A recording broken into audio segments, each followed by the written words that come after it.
ಇನ್ನು ಸಚಿವ ನಾಗೇಂದ್ರ ರಾಜೀನಾಮೆಗೆ ವಿಪಕ್ಷಗಳು ಅದ್ಯಾವ ಮಟ್ಟಿಗೆ ಪಟ್ಟು ಹಿಡಿದ್ವು, ಸದನದ ಒಳಗೂ ಹೊರಗೂ ಯಾವ್ಯಾವ ರೀತಿಯಾದಂಥ ಪ್ರೊಟೆಸ್ಟ್ ಹಂಗಾಮ ಇದೆಲ್ಲ ಆಯ್ತು ಅನ್ನೋದು ನಿಮ್ಗೆ ಗೊತ್ತೇ ಇರುವಂತ ವಿಷಯ ಏನಂದ್ರೆ, ಇದೀಗ ಖುದ್ದು ನಾಗೇಂದ್ರ ಅವರೇ ರಾಜೀನಾಮೆ ಕೊಡ್ತೀನಿ ಅಂತ ಸಿಎಂ ಡಿ.ಕೆ. ಶಿವಕುಮಾರ್ ಮುಂದೆ ತಮ್ಮ ಇಂಗಿತವನ್ನ ವ್ಯಕ್ತಪಡಿಸಿದ್ದಾರೆ ಅನ್ನೋದು ತಿಳಿದು ಬರ್ತಾ ಇದೆ. ಹಾಗಾದ್ರೆ ನಾಗೇಂದ್ರ ರಾಜೀನಾಮೆ ವಿಚಾರವಾಗಿ ಏನ್ ಡೆವಲಪ್ಮೆಂಟ್ಸ್ ಆಗ್ತಾ ಇದೆ, ಬನ್ನಿ ಅದಕ್ಕೆ ಸಂಬಂಧಪಟ್ಟ ಹಾಗಿನ ರಿಪೋರ್ಟ್ ಅನ್ನ ನೋಡ್ಕೊಂಬೋಣ.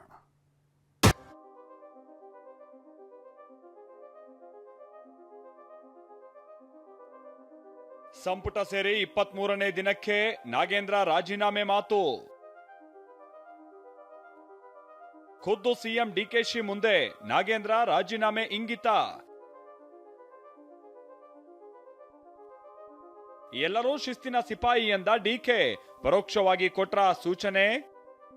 ಸಚಿವ ಸಂಪುಟ ವಿಸ್ತರಣೆಯಾಗಿ 1 ತಿಂಗಳು ಕಳೆದಿಲ್ಲ, ಕಾಂಗ್ರೆಸ್ ಸರ್ಕಾರದಲ್ಲಿ ಮತ್ತೊಂದು ರಾಜೀನಾಮೆ ಸದ್ದು ಕೇಳಿಬಂದಿದೆ. ಸಚಿವ ನಾಗೇಂದ್ರ ರಾಜೀನಾಮೆಗೆ ವಿಪಕ್ಷಗಳು ಬೃಹತ್ ಹೋರಾಟ ಮಾಡಿದ್ವು.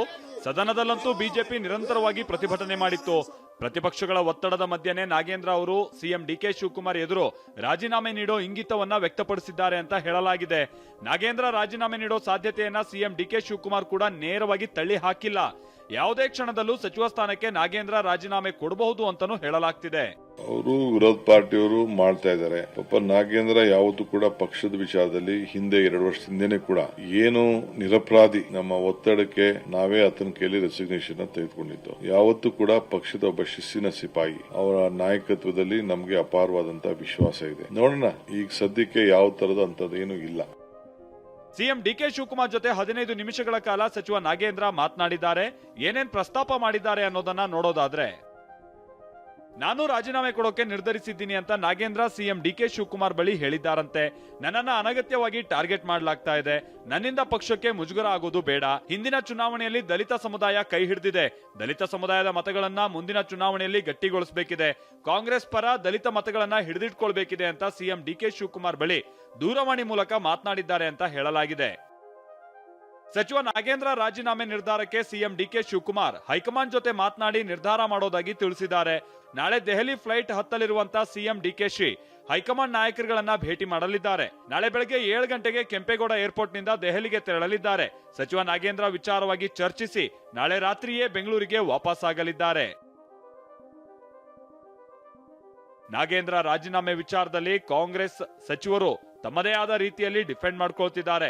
ಈ ನಾಗೇಂದ್ರ ಬಗ್ಗೆ ನಮ್ಮ ಜೊತೆ ಏನು ಚರ್ಚೆ ಆಗಿಲ್ಲ. ಸೊ ಹೀಗಾಗಿ ಉತ್ತರ ಕೊಡಬೇಕಾದ್ದು ಸರ್ಕಾರ, ಮುಖ್ಯಮಂತ್ರಿ ಕೊಡ್ತಾರೆ. ಮುಖ್ಯಮಂತ್ರಿಗಳು ಅಧ್ಯಕ್ಷ ಇದ್ದಾರೆ, ಅದ್ರ ಬಗ್ಗೆ ಕೇಳ್ತಾರೆ, ಅವ್ರು ಹೇಳಬೇಕು. ಯಾವುದಾದ್ರೂ ರೂಪದಲ್ಲಿ ಅವ್ರ ಅಕೌಂಟಿಗೆ ಹಣ ಹೋಗಿದ್ರೆ ಅವರು CBI-ನವರಾಗ್ಲಿ ED ಅವರಾಗ್ಲಿ ರಿಕವರಿ ಮಾಡೋರು. ಈಗ ಅದು ಯಾವುದೂ ಇಲ್ಲ ಅಂದ್ರೆ ಅವರ ಇನ್ವಾಲ್ವ್ ಆಗಿಲ್ಲ ಅಂತ ಆಯ್ತಲ್ಲ. ಆದ್ರೆ ವಿಪಕ್ಷ ನಾಯಕರುಗಳು ನಾಗೇಂದ್ರ ರಾಜೀನಾಮೆ ಕೊಡ್ಲೇಬೇಕು ಅಂತಿದ್ದಾರೆ. ನಾಗೇಂದ್ರ ಅವರು ಇವತ್ತು ರಾಜೀನಾಮೆ ಕೊಡ್ತಾರೋ, ನಾಳೆ ರಾಜೀನಾಮೆ ಕೊಡ್ತಾರೋ, 1 ತಿಂಗಳು ಬಿಟ್ಟು ರಾಜೀನಾಮೆ ಕೊಡ್ತಾರೋ ನನಗಂತೂ ಗೊತ್ತಿಲ್ಲ. ಅದರ ಮಹತ್ವ ಎಷ್ಟಿರ್ತದೆ ಅಂತೇಳಿ ನಿಮ್ಗೆಲ್ರೂ ಕೂಡ ಗೊತ್ತಿದೆ. ನಾ ಎಲ್ಲಿ ತನಕ ಹೇಳ್ತೇನೆ ಅಂತ ಹೇಳಿದ್ರೆ, ನಾಗೇಂದ್ರ ಅವರು ತನಿಖೆ ಏನಿಗೆ ನಡೀತಾ ಇದೆ, ಅವರು ನಿರಪರಾಧಿ ಅಂತ ಹೇಳಿ ರುಜುವಾತಾದ್ರೆ ಆಮೇಲೆ ಅವ್ರನ್ನ ಮುಖ್ಯಮಂತ್ರಿನೇ ಮಾಡ್ಕೊಳ್ಳಿ. ನಿಜವಾಗ್ಲೂ ಕೂಡ ಇಷ್ಟೊತ್ತಿಗಾಗ್ಲೇ ರಾಜೀನಾಮೆ ಕೊಟ್ಟಿದ್ರೆ ತುಂಬಾ ಗೌರವಯುತವಾಗಿ ಇತ್ತು. ಒಟ್ನಲ್ಲಿ ನಾಗೇಂದ್ರ ರಾಜೀನಾಮೆ ನೀಡಿದ್ರೆ ಅದು ಕಾಂಗ್ರೆಸ್ನ ಸ್ವಯಂ ನಿರ್ಧಾರವ, ಇಲ್ಲವೇ ಪ್ರತಿಪಕ್ಷಗಳ ಹೋರಾಟಕ್ಕೆ ಮಣಿದ ಪರಿಣಾಮನ ಅನ್ನೋ ಚರ್ಚೆ ಈಗ ರಾಜಕೀಯ ವಲಯದಲ್ಲಿ ಜೋರಾಗಿದೆ. ಪ್ರಸನ್ನ ಗಾಂವ್ಕರ್, TV9 ಬೆಂಗಳೂರು.